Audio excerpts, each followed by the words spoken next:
Hello everyone, welcome back to my daily cooking vlogs.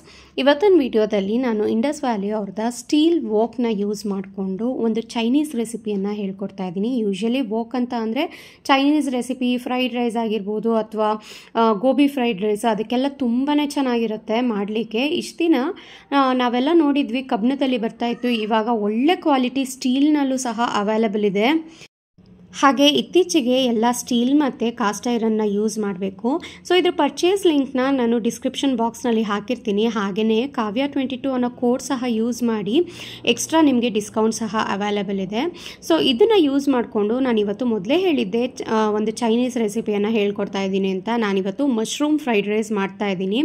ಮಶ್ರೂಮ್ನ ತಂದು ಒಂದು 2 days ಆಗಿತ್ತು. ಬಹಳ ಬೇಗನೆ ಯೂಸ್ ಮಾಡಿಬಿಡ್ಬೇಕು ಇದು, ಇಲ್ಲಾಂದರೆ ಹಾಳಾಗಿಬಿಡುತ್ತೆ. ಸೊ ಹಾಗಾಗಿ ಫ್ರೀಝರ್ನಲ್ಲಿ ಎತ್ತಿಟ್ಟಿದ್ದೆ ನಾನು. ಸೊ ಇದನ್ನು ಕ್ಲೀನ್ ಮಾಡಿ ಇವಾಗ ಈ ರೀತಿ ಕಟ್ ಮಾಡ್ಕೊತಾ ಇದ್ದೀನಿ. ನಿಮಗೆ ತೀರಾ ದಪ್ಪ ಪೀಸ್ ಬೇಕು ಅಂದರೆ ದಪ್ಪನಾದರೂ ಸಹ ಕಟ್ ಮಾಡ್ಕೋಬೋದು. ಆದರೆ ಫ್ರೈಡ್ ರೈಸ್ಗೆ ಸ್ವಲ್ಪ ಸಣ್ಣದಾಗಿ ಸಿಕ್ಕಿದ್ರೆ ಚೆನ್ನಾಗಿರುತ್ತೆ. ಹಾಗಾಗಿ ಸಣ್ಣದಾಗಿ ಕಟ್ ಮಾಡಿ ಇಟ್ಕೊತಾ ಇದ್ದೀನಿ. ಇವಾಗ ಸ್ಟವ್ ಮೇಲೆ ಈ ವೋಕ್ ನೈಟು ಇದಕ್ಕೆ 1 ಸ್ಪೂನ್ ಆಗೋಷ್ಟು ಮಾತ್ರ ಎಣ್ಣೆನ ಹಾಕ್ತಾಯಿದ್ದೀನಿ. ಮೊದಲಿಗೆ ಮಶ್ರೂಮ್ನ ಫ್ರೈ ಮಾಡ್ಕೋಬೇಕು. ನಾವು ತರಕಾರಿ ಜೊತೆಗೆ ಮಶ್ರೂಮ್ನ ಹಾಕ್ಬಿಟ್ರೆ ಮಶ್ರೂಮ್ಸ್ ನೀರು ಬಿಟ್ಕೊಬಿಡುತ್ತೆ, ಆವಾಗ ತರಕಾರಿ ಎಲ್ಲ ಸಾಫ್ಟ್ ಆಗಿಬಿಡುತ್ತೆ. ಸೊ ಫಸ್ಟು ಈ ರೀತಿ ಮಶ್ರೂಮ್ನ ನಾವು ಫ್ರೈ ಮಾಡಿಕೊಂಡು ಅದರಲ್ಲಿರೋವಂಥ ನೀರಿನಂಶ ಎಲ್ಲ ಹೋಗಿಸ್ಕೊಂಡು ಇದನ್ನು ತೆಗೆದಿಟ್ಕೋಬೇಕು. ಲಾಸ್ಟಲ್ಲಿ ರೈಸ್ ಹಾಕಬೇಕಾದ್ರೆ ಮಾತ್ರ ನಾವು ಮಶ್ರೂಮ್ಸ್ನ ಮಿಕ್ಸ್ ಮಾಡಿದಾಗ ತುಂಬಾ ಚೆನ್ನಾಗಿರುತ್ತೆ ಟೇಸ್ಟು. ಒಂದು 3 ರಿಂದ 4 ನಿಮಿಷ ಮೀಡಿಯಮ್ ಫ್ಲೇಮ್ನಲ್ಲಿ ಫ್ರೈ ಮಾಡ್ತಾ ಇದ್ರೆ ನೋಡಿ ಅದರಲ್ಲಿರೋವಂಥ ನೀರಿನಂಶ ಎಲ್ಲ ಹೋಗಿ ಮಶ್ರೂಮ್ಗಳು ಶ್ರಿಂಕ್ ಆಗುತ್ತೆ. ಆವಾಗ ಇದಕ್ಕೆ ಒಂದು ಸ್ವಲ್ಪ ಉಪ್ಪನ್ನು ಸಹ ಸೇರಿಸಿದ್ದೀನಿ ನಾನು. ಅದರದ್ದು ವಿಡಿಯೋ ಕ್ಲಿಪ್ಪಿಂಗ್ ಮಿಸ್ ಆಗಿದೆ. ಸೊ ಸ್ವಲ್ಪ ಮಾತ್ರ ಉಪ್ಪನ್ನು ಸೇರಿಸ್ಕೊಳ್ಳಿ, ಅದಕ್ಕೆ ತಕ್ಕಂತೆ ಅಷ್ಟೇ. ಹಾಗೆಯೇ 1 ಸ್ಪೂನ್ ಆಗೋಷ್ಟು ಪೆಪ್ಪರ್ ಪೌಡರ್ನು ಸಹ ಸೇರಿಸಿ ಮಿಕ್ಸ್ ಮಾಡ್ತಾ ಇದ್ದೀನಿ. ಏಕೆಂದರೆ ಮಶ್ರೂಮ್ನ ತಿನ್ನಬೇಕಾದ್ರೆ ನಮಗೆ ಸಪ್ಪೆ ಅಂತ ಅನ್ನಿಸ್ಬಾರ್ದು ಫ್ರೈಡ್ ರೈಸ್ ಜೊತೆ. ಹಾಗಾಗಿ ಇದಕ್ಕೆ ಒಂದು ಸ್ವಲ್ಪ ಉಪ್ಪು ಮತ್ತು ಮೆಣಸುಕಾಳಿನ ಪುಡಿನ ಹಾಕಿ ಮೊದಲಿಗೆ ಫ್ರೈ ಮಾಡಿ ಒಂದು ಪ್ಲೇಟಿಗೆ ತೆಗೆದಿಟ್ಕೋತಾ ಇದ್ದೀನಿ. ಸೊ ಇದನ್ನು ನೀವು ಹಾಗೇನೂ ಸಹ ಡ್ರೈ ತಿನ್ಬೋದು. ಉಪ್ಪು ಮತ್ತು ಪೆಪ್ಪರ್ ಪೌಡರ್ ಎಲ್ಲ ಹಾಕಿರ್ತೀವಲ್ವ, ಸಖತ್ತಾಗಿರುತ್ತೆ. ಸೊ ಮಶ್ರೂಮ್ಸ್ ನೋಡ್ತಾ ಇದ್ರೇ ನನಗೆ ಈ ಮಶ್ರೂಮ್ದು ರೆಸಿಪಿಗಳು ತುಂಬಾ ಚೆನ್ನಾಗಿರುತ್ತೆ, ನನಗಂತೂ ತುಂಬಾ ಇಷ್ಟ. ಸೊ ಇವಾಗ ಅದೇ ವೋಕ್ಗೆ ಅದ್ರ ಜೊತೆಗೇ ಇನ್ನೊಂದು ಸ್ವಲ್ಪ ಎಣ್ಣೆನ ಹಾಕಿದ್ದೀನಿ.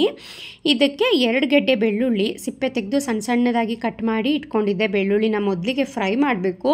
ಹೈ ಫ್ಲೇಮ್ನಲ್ಲೇ ಫ್ರೈ ಮಾಡ್ಕೊಳ್ಳಿ ಎಲ್ಲನೂ, ಏಕೆಂದರೆ ಚೈನೀಸ್ ಫುಡ್ ಯಾವುದೇ ಆದ್ರೂ ಬಹಳ ಹೈ ಫ್ಲೇಮ್ನಲ್ಲೇ ಕುಕ್ ಮಾಡಬೇಕು.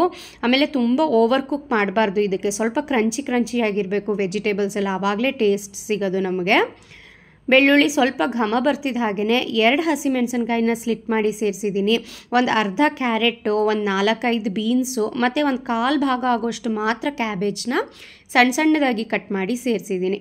ಇದಕ್ಕೇ ರೈಸ್ ಕ್ವಾಂಟಿಟಿ ನೋಡಿಕೊಂಡು ರುಚಿಗೆ ತಕ್ಕಷ್ಟು ಉಪ್ಪನ್ನು ಸಹ ಹಾಕ್ತಾ ಇದ್ದೀನಿ. ಏಕೆಂದರೆ ತರಕಾರಿ ಚೆನ್ನಾಗಿ ಫ್ರೈ ಆಗಬೇಕು. ಉಪ್ಪು ಹಾಕಿದ್ರೆ ಬೇಗನೆ ಫ್ರೈ ಆಗುತ್ತೆ. ಹಾಗಾಗಿ ಉಪ್ಪು ಹಾಕಿದ ನಂತರ ಲಿಡ್ನ ಕ್ಲೋಸ್ ಮಾಡಿ ಒಂದು 3 ಮಿನಿಟ್ಸ್ ಹೈ ಫ್ಲೇಮ್ನಲ್ಲೇ ಬಿಡಿ. ಜಾಸ್ತಿ ಏನು ಲೋ ಫ್ಲೇಮೆಲ್ಲ ಮಾಡಲಿಕ್ಕೆ ಹೋಗಬೇಡಿ. ಒಂದು 3 ಮಿನಿಟ್ಸ್ ಆದ ನಂತರ ಇದಕ್ಕೆ ನಾನು ಈರುಳ್ಳಿನ ಸೇರಿಸ್ತಾ ಇದ್ದೀನಿ. ಕೊನೆಯಲ್ಲಿ ಈರುಳ್ಳಿ ಹಾಕಬೇಕು. ಮೊದಲೇ ಈರುಳ್ಳಿ ಹಾಕ್ಬಿಟ್ರೆ ತುಂಬಾ ಸಾಫ್ಟ್ ಆಗಿಬಿಡುತ್ತೆ ಈರುಳ್ಳಿ.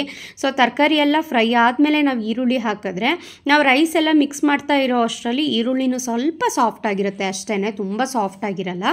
ಸೊ ಹಾಗಾಗಿ ನಾನು ಕೊನೆಯಲ್ಲಿ ಈರುಳ್ಳಿನ ಹಾಕ್ತಾ ಇದ್ದೀನಿ. ಈ ರೀತಿ ಚೆನ್ನಾಗಿ ಎಲ್ಲವೂ ಸಹ ಮಿಕ್ಸ್ ಮಾಡ್ಕೊಂಡಿದ್ದ ನಂತರ ಇದಕ್ಕೆ ಕುಕ್ಡ್ ರೈಸ್ನ ಸೇರಿಸ್ತಾ ಇದ್ದೀನಿ. ನಾನು ನಾರ್ಮಲ್ ರಾಜ್ಮುಡಿ ರೈಸನ್ನೇ ಬಸ್ತು ಅನ್ನ ಮಾಡಿ ಇಟ್ಕೊಂಡಿದ್ದೆ, ಅದನ್ನೇ ಸೇರಿಸ್ತಾ ಇದ್ದೀನಿ. ನೀವು ಬಾಸ್ಮತಿ ರೈಸ್ ಆದರೂ ಸೇರಿಸ್ಬೋದು, ಸೋನಾ ಮಸೂರಿ ರೈಸ್ ಆದರೂ ಸೇರಿಸ್ಬೋದು. ಇದಕ್ಕೆ ಖಾರಕ್ಕೆ 3 ಟೀ ಚಮಚ ಆಗೋಷ್ಟು ಪೆಪ್ಪರ್ ಪೌಡರ್, ಬ್ಲ್ಯಾಕ್ ಪೆಪ್ಪರ್ ಪೌಡರ್ನ ಹಾಕಿದ್ದೀನಿ. ಹಾಗೆಯೇ ಇದಕ್ಕೆ ನಾನು ಯಾವುದೇ ಸಾಸನ್ನ ಯೂಸ್ ಮಾಡ್ತಾ ಇಲ್ಲ.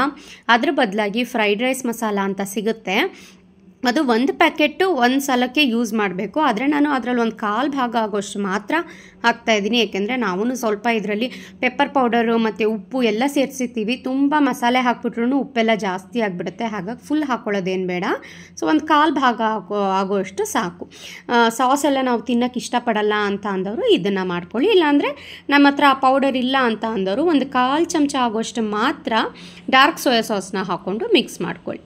ಚೆನ್ನಾಗಿ ರೈಸೆಲ್ಲ ಮಿಕ್ಸ್ ಮಾಡಿದ ನಂತರ ಕೊನೆಯಲ್ಲಿ ಫ್ರೈ ಮಾಡಿ ತೆಗೆದಿಟ್ಕೊಂಡಿದ್ದಂಥ ಮಶ್ರೂಮ್ನ ಹಾಕಿ ಜೊತೆಗೆ ಒಂದು ಸ್ವಲ್ಪ ಕೊತ್ತಂಬರಿ ಸೊಪ್ಪನ್ನು ಹಾಕಿ ಮಿಕ್ಸ್ ಮಾಡಿದ್ರೆ ಬಿಸಿ ಆಗಿರೋವಂಥ ಮಶ್ರೂಮ್ ಫ್ರೈಡ್ ರೈಸ್ ರೆಡಿ.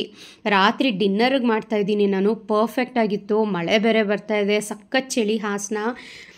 ಈ ಚಳಿಗೆ ಬಿಸಿ ಬಿಸಿಯಾಗಿ ಈ ಫ್ರೈಡ್ ರೈಸ್ ತಿಂತಾ ಇದ್ರೆ ಎಷ್ಟು ತಿಂತಾ ಇದ್ದೀವಿ ಅನ್ನೋದೇ ಗೊತ್ತಾಗ್ತಿಲ್ಲ. ಒಂದಾದ್ಮೇಲೆ ಇನ್ನೊಂದು ಸ್ವಲ್ಪ ಹಾಕೊಳ್ಳೋಣ ಅನಿಸುತ್ತೆ.